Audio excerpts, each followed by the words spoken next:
Древното духовно светилиште, манастирот Свети Јован Крстител, попознат како Бигорски манастир, го одбележува својот патрон. Празнувањето започна синоќа со вечерна богослужба, а продолжи денеска со божествена архиерејска литургија.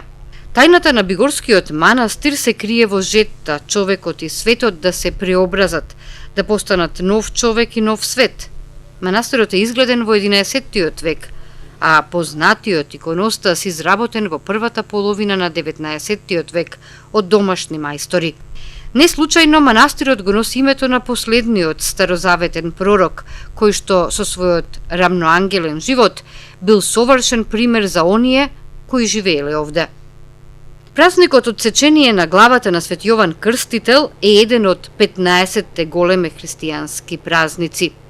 Јован постојано ги проповедал позитивните животни принципи и жестоко го критикувал неморалот, лагите и развратот, кои во тоа време во Римската империја го достигнале својот врв.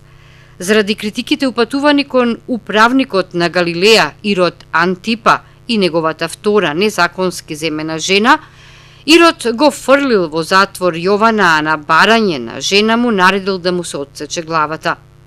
Учениците Јованови ноќе го зеле телото на својот учител и честно го погребале. Значењето на Свети Јован Крстител, неговиот голем култ воопшто во христијанскиот свет, оставил значајни траги и во традицијата на македонскиот народ. Народот на овој ден држи строг пост, не јаде ниту риба, ниту зејтен. Останало забележано дека на овој ден луѓето не јаделе ни лубеница, домати, црвено грозје и други продукти со црвена боја, што потсетувале на крвта на светителот.